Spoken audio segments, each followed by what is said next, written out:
Bueno, quieren abrir sus Biblias, por favor, a Hechos, el libro de Hechos, capítulo 5.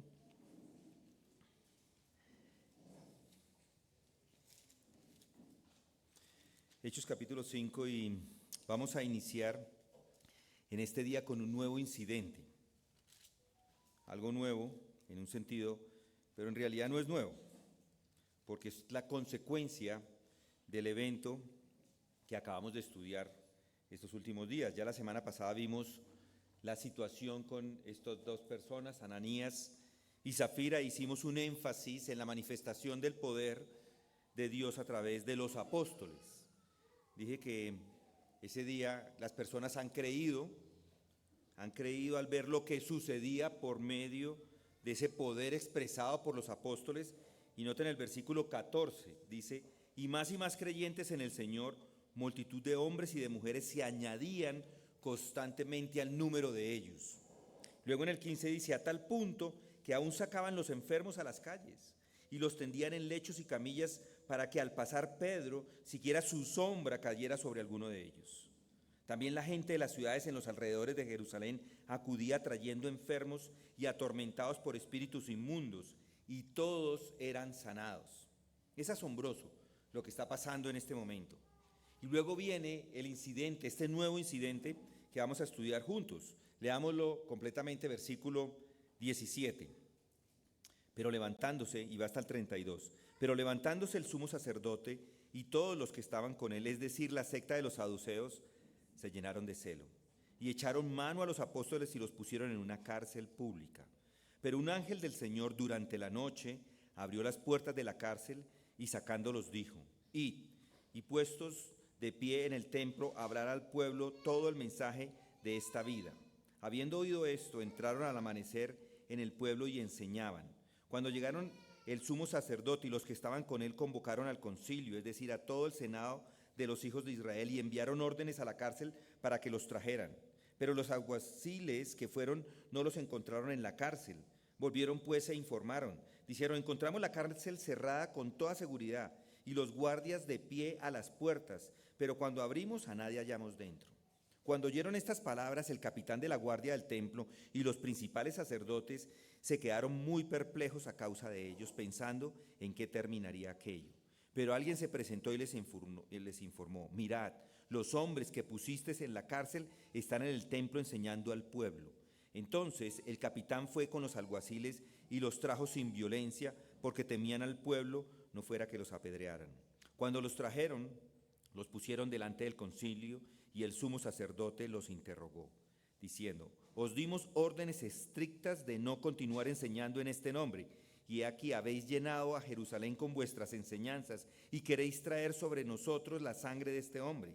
Mas respondiendo Pedro y los apóstoles dijeron: debemos obedecer a Dios antes que a los hombres. El Dios de nuestros padres resucitó a Jesús, a quien vosotros habéis matado colgándole en una cruz. Y a este Dios exaltó a su diestra como príncipe y salvador, para dar arrepentimiento a Israel y perdón de pecados. Y nosotros somos testigos de estas cosas, y también el Espíritu Santo, el cual Dios ha dado a los que le obedecen. Este es el texto. Vamos a orar. ¿Quiere inclinar su rostro, por favor?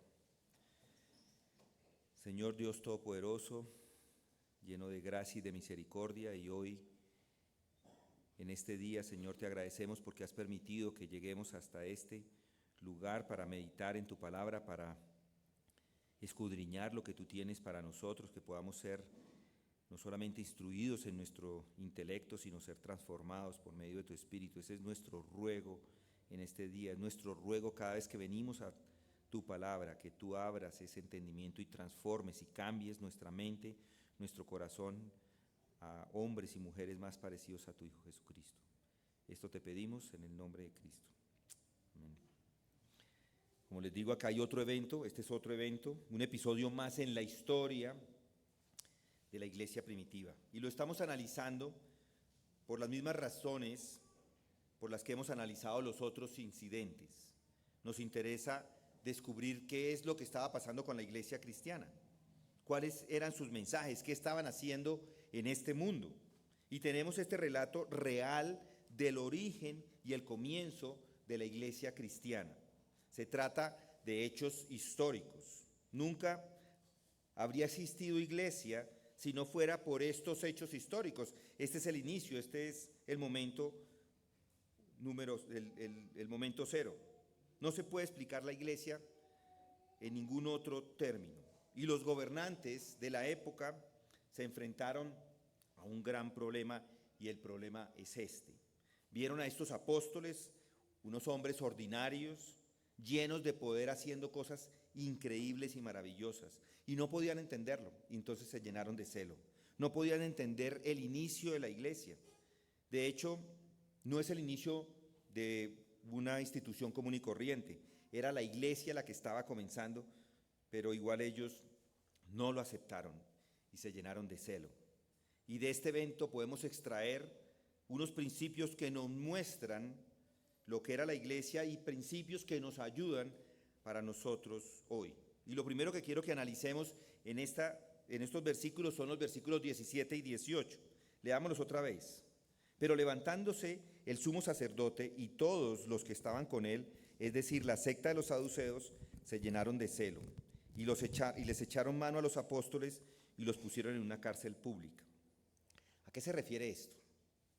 Bueno, después de la muerte repentina de Ananías y Zafira, después de ese sorprendente y dramático acontecimiento, después de esta inusual exhibición de poderes sobrenaturales y milagrosos, ya lo leímos, la gente venía de las ciudades alrededor, del campo de los alrededores, traían a los enfermos y los sanaban. Y el texto dice que todos eran sanados. Y fue exactamente esa demostración de poder que produjo la reacción en los sumos sacerdotes, precisamente en la secta de los saduceos. Y claro, mucha gente puede temer al ver lo que está pasando. De repente estos dos hombres, esta familia o estos esposo y esposa primero cae el muerto el esposo y a las 3 horas cae muerta la esposa de la misma manera. Eso es suficiente para asustar a cualquiera, ¿cierto? Podemos entender que la gente está asustada y ese gran temor vino sobre toda la iglesia por estas cosas que estaban sucediendo. Al ver estos extraordinarios eventos, reaccionaron seguramente como debían reaccionar, con mucho asombro. Y muchos en ese asombro creyeron. Sin embargo, hay algo que es todavía más asombroso y sorprendente, y es que alguien pueda ver lo que vieron y reaccionar de la manera que lo hicieron los sacerdotes. Ellos tuvieron todo en sus ojos, pero se levantó el sumo sacerdote y todos los que estaban con él, es decir, la secta de los saduceos, se llenaron de celo y echaron mano a los apóstoles y los pusieron en una cárcel pública. Aquí está. Este es el fenómeno que quiero que esta noche analicemos. ¿Y cuál es él? La incredulidad. Acá en estas palabras vemos esta asombrosa imagen de la incredulidad. Y estoy llamando su atención sobre ella, porque ya hablamos de los creyentes la semana pasada, de aquellos que vieron las señales, creyeron en las señales y se añadieron muchos a la iglesia. Pero ahora quiero que analicemos la incredulidad que también encontramos en este texto. Analizar qué es lo que pasaba con los que no creyeron. La incredulidad es siempre del mismo tipo. La incredulidad que tenían esas personas en ese momento es el mismo tipo de incredulidad que tenemos hoy. La incredulidad en realidad no cambia. Ha sido la misma por más de 2000 años. Esa incredulidad es siempre la misma, no cambia en absoluto. Y así como en el primer siglo había incredulidad, hay incredulidad igual hoy. Y les digo que no hay mayor falacia que yo conozca, que sea tan patética y tan débil como la falacia de pensar que hay algo nuevo en la incredulidad. El hombre promedio de hoy no es cristiano. ¿Por qué no es cristiano? No es porque sea más moderno que los hombres hace 2000 años. No es porque piense algo nuevo y que por eso son incrédulos. De hecho, es por no pensar que son incrédulos. Es por ignorancia que son incrédulos. El incrédulo tiene la idea de que en el pasado todo el mundo era creyente, todos eran cristianos. En su ignorancia creen que los ignorantes eran los antiguos y que por eso no creen. Ellos sí ahora son muy inteligentes. En ese tiempo, pues eran ignorantes y por eso creyeron y aceptaron. Pero como es muy moderno, no creen estas cosas. Pero no, mi querido amigo, el Evangelio fue rechazado en el primer siglo de la misma manera que es rechazado hoy. El Hijo de Dios fue crucificado por la incredulidad de la misma manera que hoy está siendo rechazado esta noche el Hijo de Dios. No hay diferencia. ¿Han notado en nuestros estudios de lo que la gente le hizo a nuestro Señor? Y es exactamente lo mismo que le estaban haciendo a los apóstoles. Los metieron inclusive hasta la cárcel. Todo es igual, no hay cambios.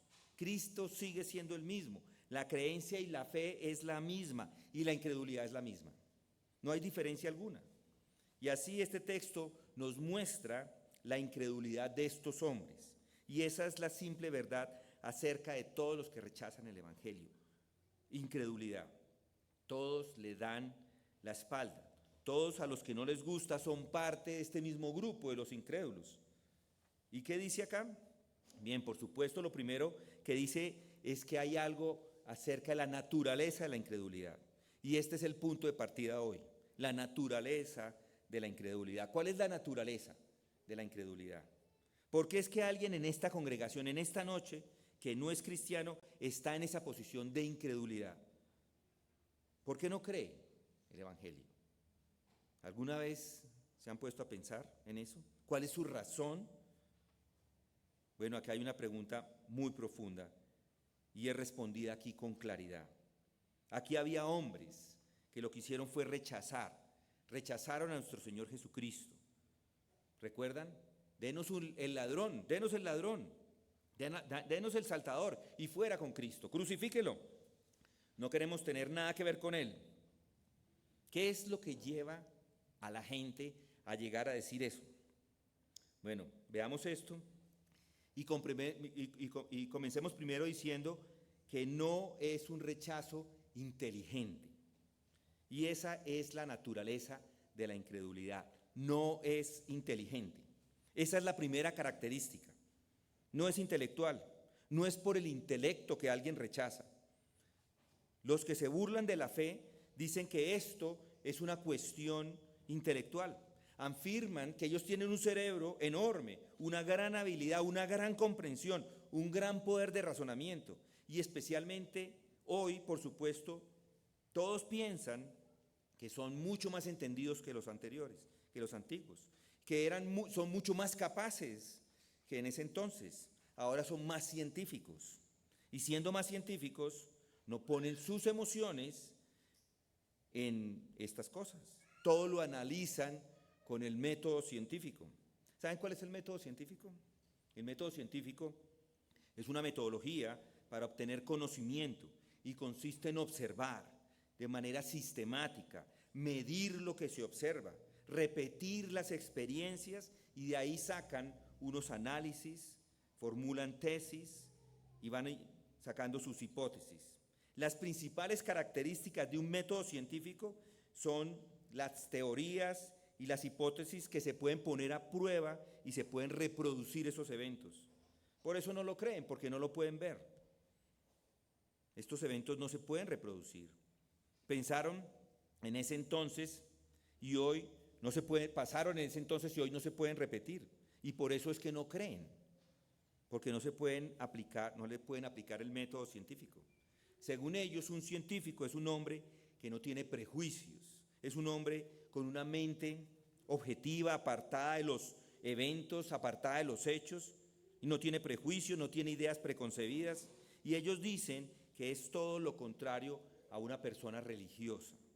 El científico, según ellos, es exactamente lo opuesto a un religioso. Tienen una mirada fría, tranquila, desapasionada, con una especie de calma limpia sobre las posiciones objetivas que representan. Esa es la imagen, ¿no? Y han llegado a la conclusión como resultado de su investigación que eso no es verdad.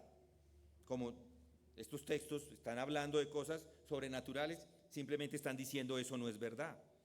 Y por eso dicen Dios, es que no somos cristianos.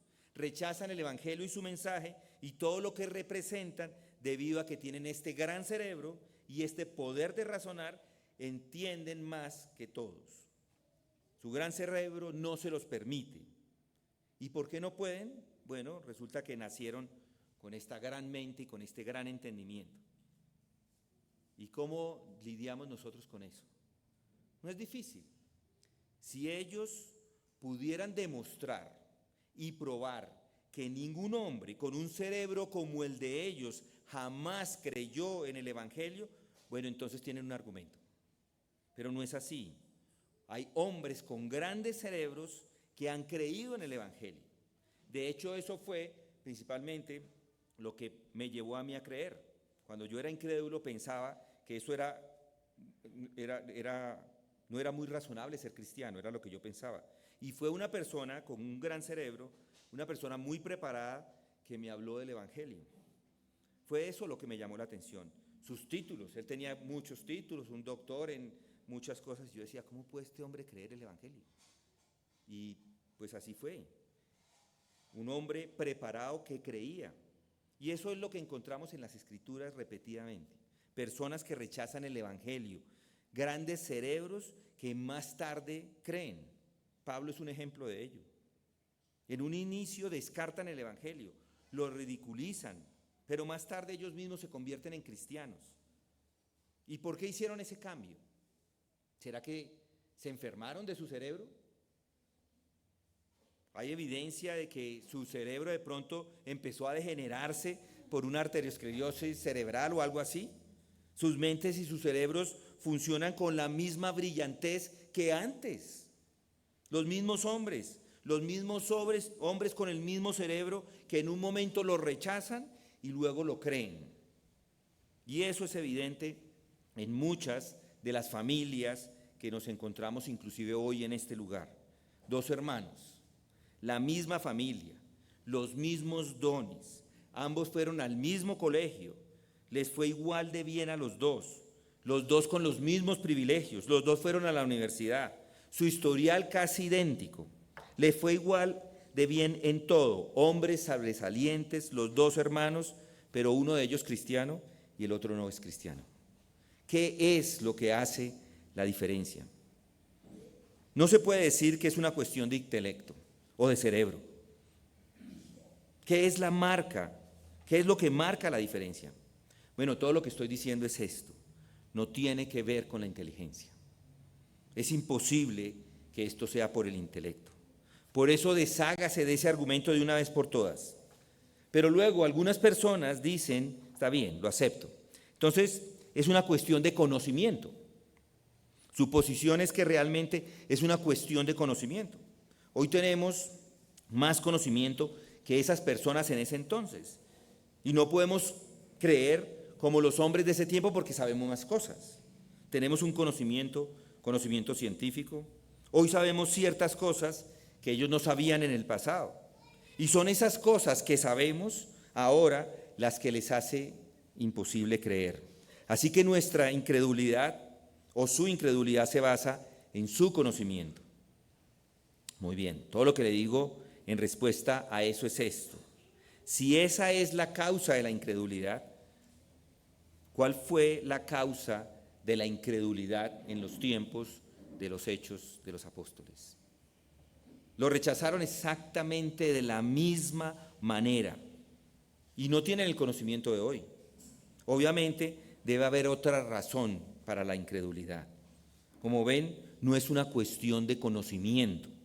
Si pudiera decir que todo el mundo en el pasado creyó en el Evangelio y que la incredulidad ha llegado desde que nos inventamos el Internet, por supuesto que el caso está cerrado.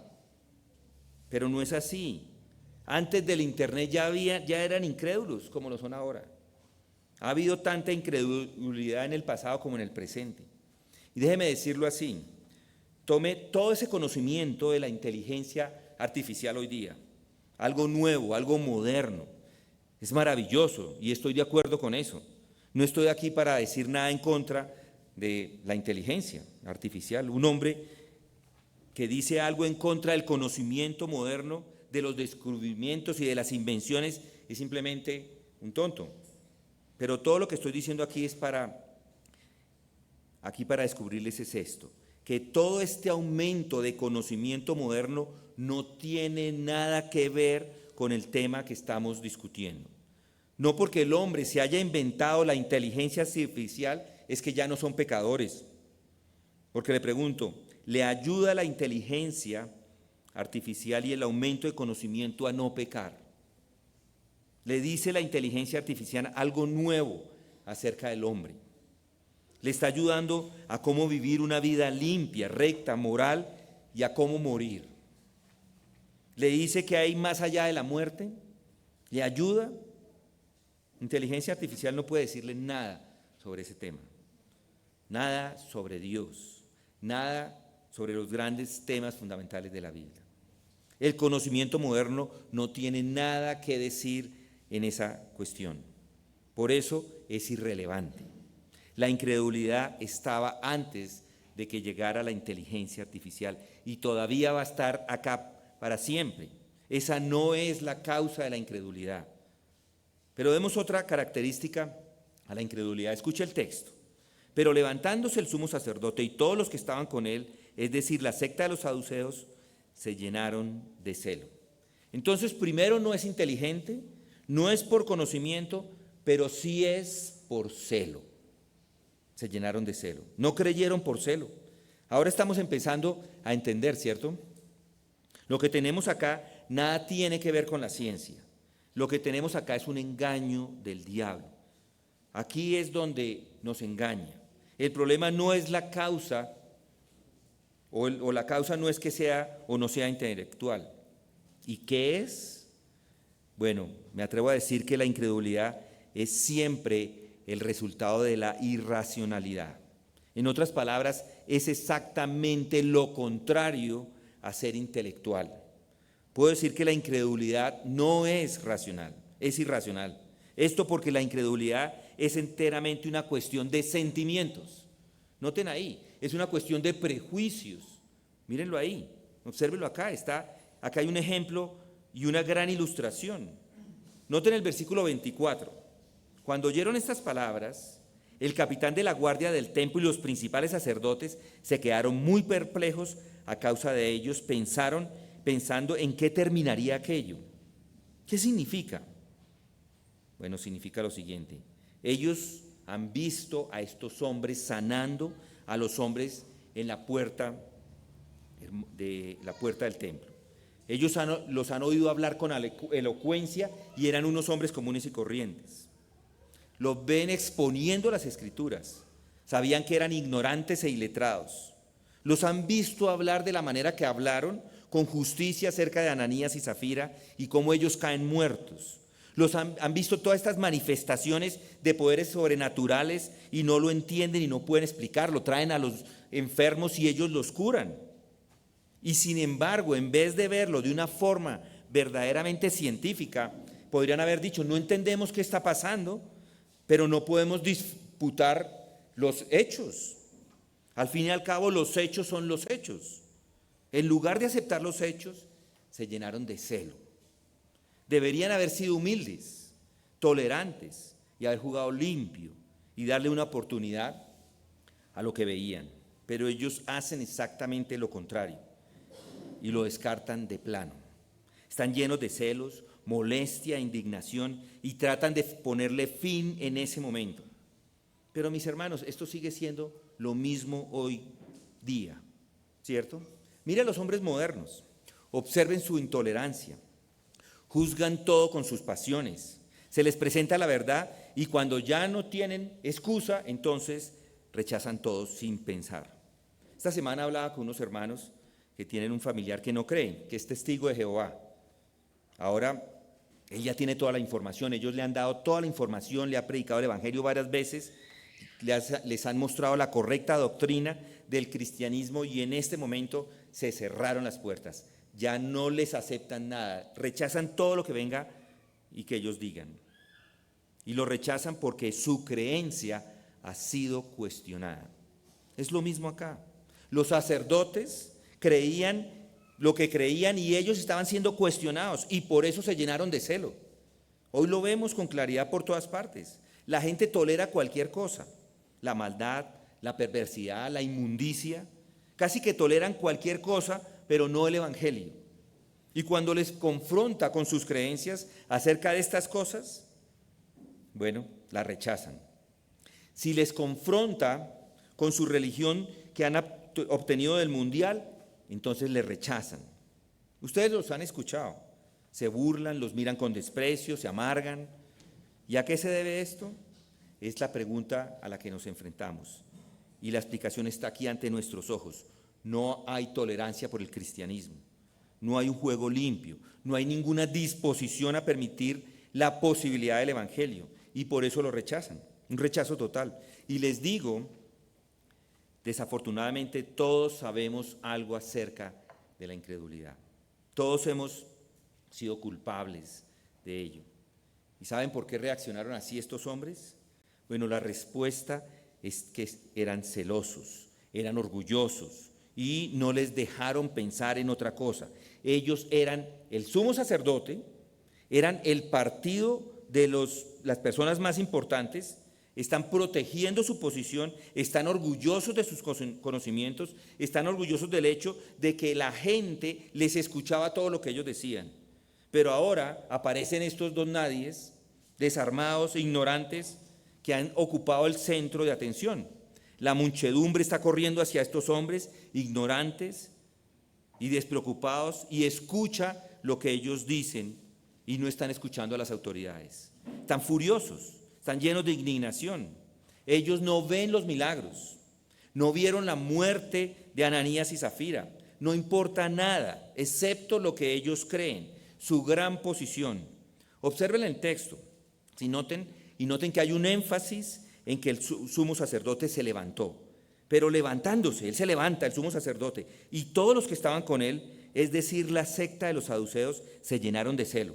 Noten el paréntesis que se hace allí en el versículo. Dice que era la secta de los saduceos. Es muy importante esto. ¿Y saben por qué lo menciona Lucas? Porque ellos eran los que realmente estaban en problemas. ¿Y saben por qué estaban en problemas? Por esta razón. Los saduceos enseñaban que no existe la resurrección. Los saduceos no creían en nada sobrenatural, no creían en la vida después de la muerte. Por lo tanto, no creían en la posibilidad de la resurrección. Y por eso se levantan y los toman y los llevan a la cárcel. Pero lo más chistoso de todo es que más adelante un ángel del Señor abre las puertas de la prisión por la noche y los sacó. Los ángeles son los que hacen esto. Pero ellos no creen en la resurrección. Y de repente comienzan a suceder estas cosas que además de probar la resurrección, prueba que hay ángeles. Y si usted piense, es un saduceo, obviamente está en problemas, ¿cierto? Verá, toda su posición está siendo sacudida. Y la gente va a empezar a reírse de usted. Cuando viene con gran pompa y ceremonia por la mañana y dice, tráigame a los prisioneros. Por favor, tráigalos. Y los soldados van a buscar a los prisioneros y regresan diciendo, bueno, encontramos la prisión intacta y todas las puertas cerradas y los guardianes están ahí a las puertas, pero los prisioneros no hay rastro, no están ahí. Están problemas, si uno tráigalos si no los encuentran. Bueno, verá, esta es una vieja imagen de lo que sucedía allí.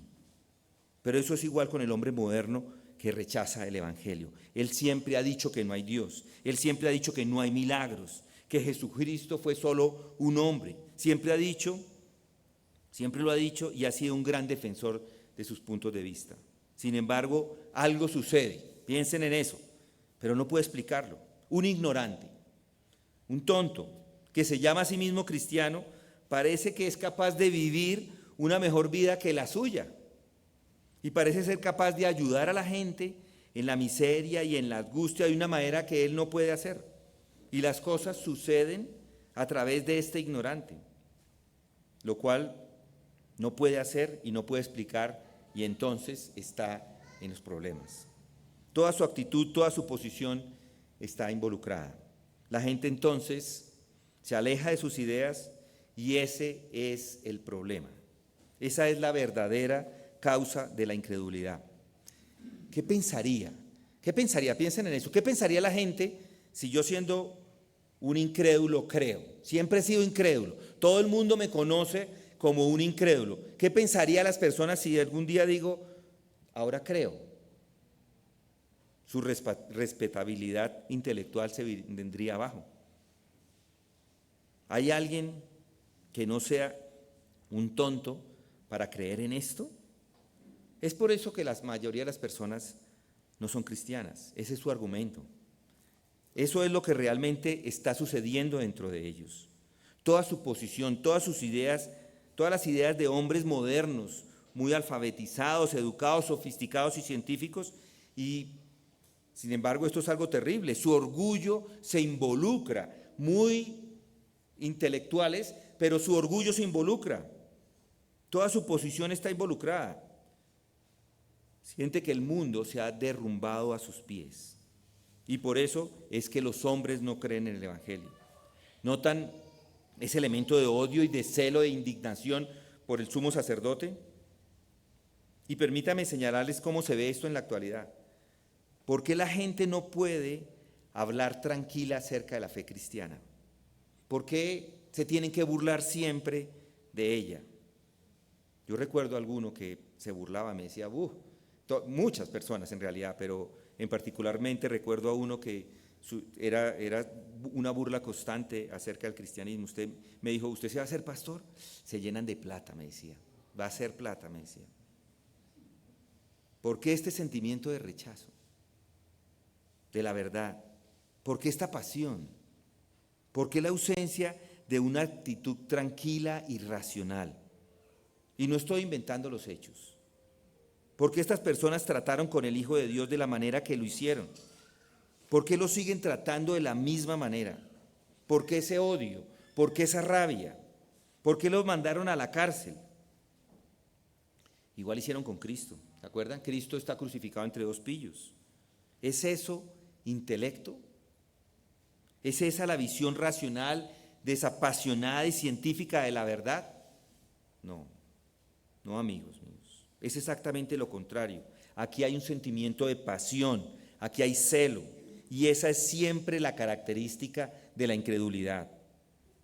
Podría llevarlos a través de la historia y siempre vamos a encontrar la repetición de este celo, de este amor por ellos mismos. Mire la forma en que trataron a nuestro Señor. Fíjese la forma en que están tratando a estos hombres.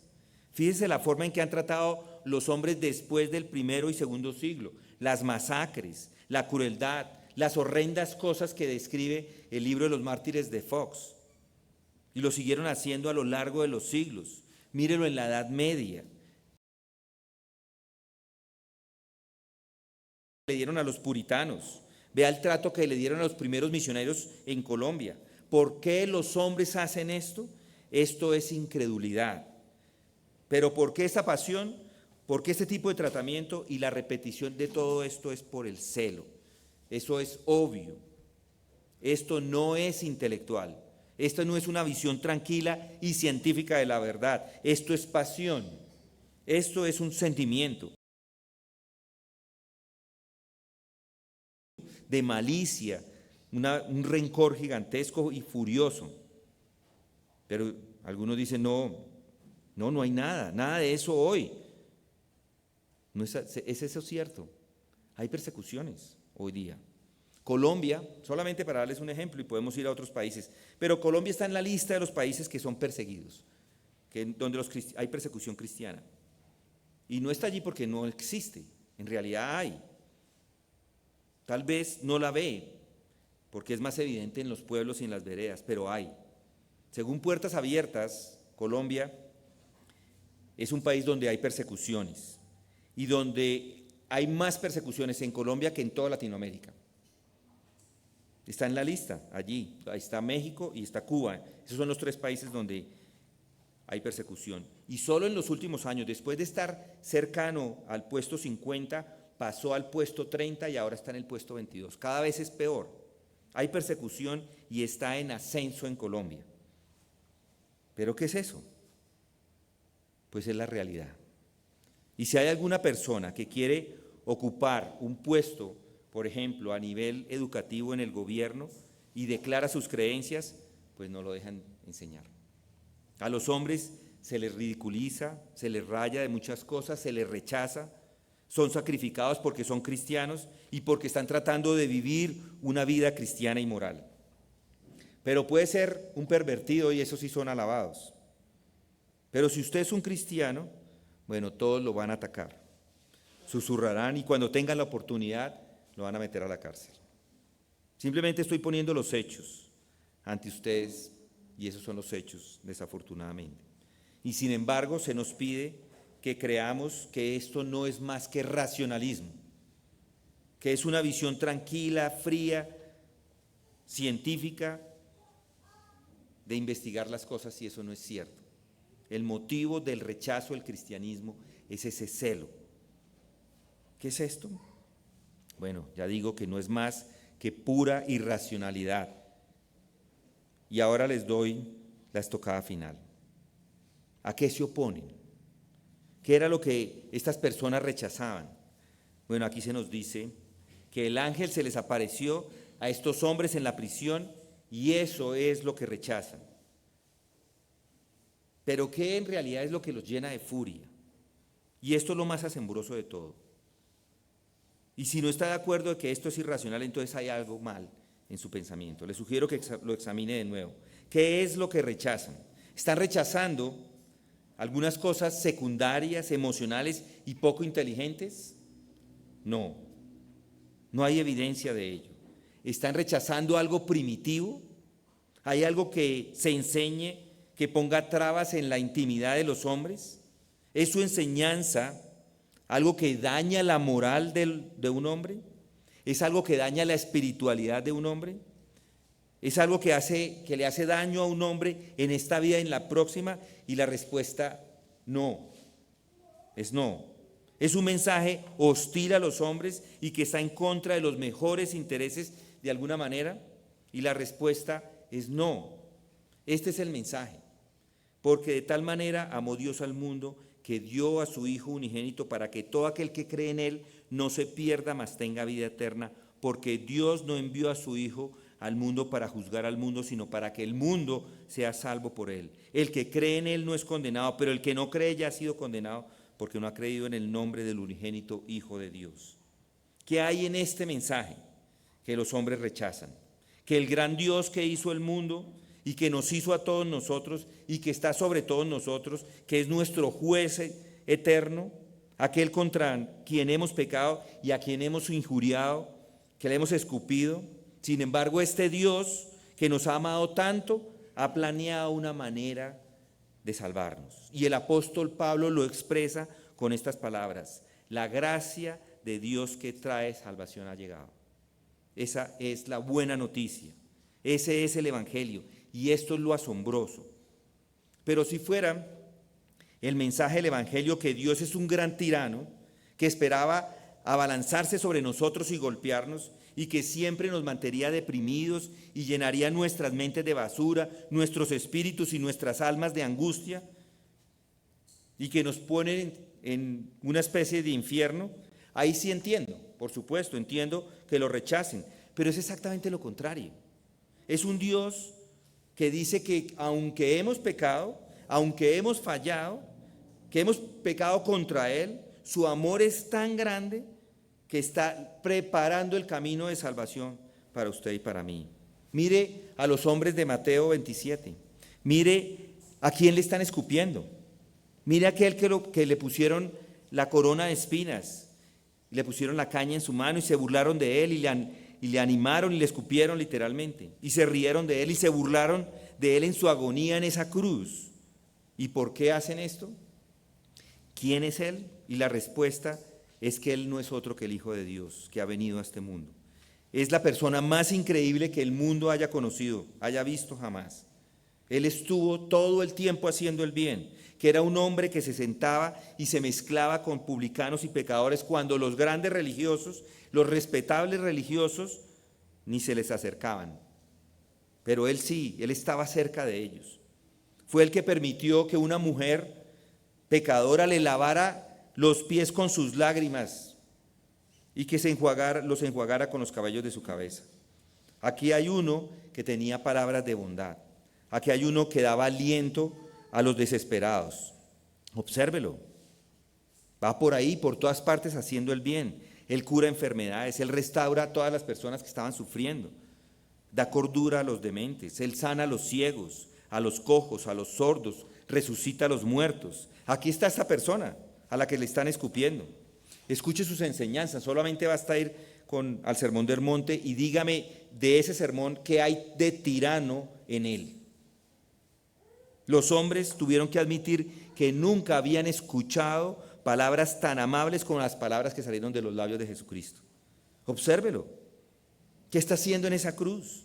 Y la respuesta es que fue allí deliberadamente. Podría haberlo evitado, podría haberlo evadido, pero fue allí deliberadamente. ¿Y para qué?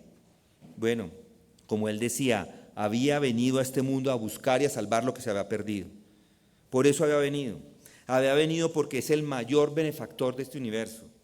Había venido porque tiene un gran corazón, una gran compasión y un gran amor por su creación. Había venido a liberar a los hombres, a liberarlos del castigo que tanto merecían. Había venido acá para liberarlos de sus cadenas, de la esclavitud del mundo, de la carne y del diablo. Había venido a liberarlos y hacerlos hijos de Dios y darles una nueva vida y prepararlos para la gloriosa eternidad. Por eso vino. Y a la muerte fue como parte de ello. Y a la tumba fue como parte de ello. Y la resurrección es parte de ello. Él envió al Espíritu Santo como parte de esto. Eso es lo que rechazan. Ahora le pregunto con toda sinceridad y sobriedad, ¿es esto racional? ¿Es racional enfurecerse con una persona así?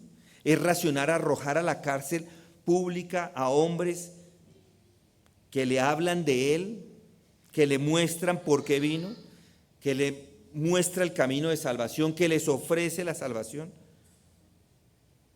No, dijo él, he venido para que tengan vida y para que la tengan en abundancia. Mi querido amigo, esto es lo que necesita. Un mundo no puede darle vida, un mundo no le puede dar abundancia. Beber, fumar, drogas, ¿da algo de vida? Eso es esclavitud. Eso está paralizando la mente. Eso está interfiriendo con la moral y su sentido de juicio y justicia. Así no es la vida. Esa es la existencia animal al nivel más bajo. Y así no es la vida. Aquí hay una gran visión del mundo que explica todo lo que ninguna otra cosa puede explicar. Y no solo le da vida intelectual, le da una naturaleza moral nueva, le da alegría y un nuevo sacerdocio. Lo siento por aquellos que no son cristianos. No saben lo que es ser realmente feliz. No saben lo que es tener vida, real vida, la alegría y el vigor y el entusiasmo de un cristiano. Mi querido amigo, esa otra vida es una vida que le puede estar arrastrando, que le quita, que le paraliza, que le deja vacío. Pero aquí está la vida. Yo he venido para que tengan vida y para que la tengan en abundancia, dice él. Eso es lo que rechazan con desprecio, con rabia y con amargura. Es un insulto para ellos. Un evangelio que le dice que puede nacer de nuevo, que puede tener un nuevo corazón, un nuevo comienzo, que puede tener un nuevo principio de vida, que puede tener el Espíritu de Dios, ese poder morando en ellos que le hará libre. Eso es lo que odian con indignación. Es un insulto a su gran mente. Mi querido amigo, esta es la irracionalidad del pecado, que no se enfrenta al hombre o a la enseñanza humana, sino al Dios mismo, al Dios vivo. Y tan cierto como que estamos aquí esta noche, Jesús va a reinar y reina donde quiera que salga el sol. Su reino se extiende de orilla a orilla hasta que la luna no crezca más ni salga más. Oh, mi querido amigo, se lo suplico. Vean esa irracionalidad. Arrepiéntase si usted no ha creído. Reconozca la necedad si no ha creído. Reconozca su error y crea en el Evangelio. Si así hace, será salvo y se le dará vida y vida en abundancia. Y para todos los de nosotros que hemos creído, Gloria a Dios que nos ha dado esa oportunidad de creer. A Él sea la gloria, la honra, por los siglos de los siglos. Amén. Vamos a orar. Padre, gracias te damos porque tú nos muestras en tu palabra la necedad de la incredulidad. Si hay en medio de nosotros alguno que no ha creído, Señor, mi oración es que le muestres esa verdad, que lo traigas de rodillas a reconocer, no solamente reconocer para Él, sino inclusive reconocer en público, que tú eres el Señor, que tú eres el que ha venido a rescatarlo de un mundo de pecado y que le ha traído, Señor, esa ofrenda grande de salvación. Pon la fe, pon el creer en cada uno de los que aquí se encuentra, y aquellos que hemos creído te agradecemos, Señor, y queremos solamente gloriarte y alabarte porque eso es lo que tú mereces, por esa obra misericordiosa que hiciste por cada uno de nosotros que no merecíamos. En el nombre de Cristo Jesús oramos. Amén.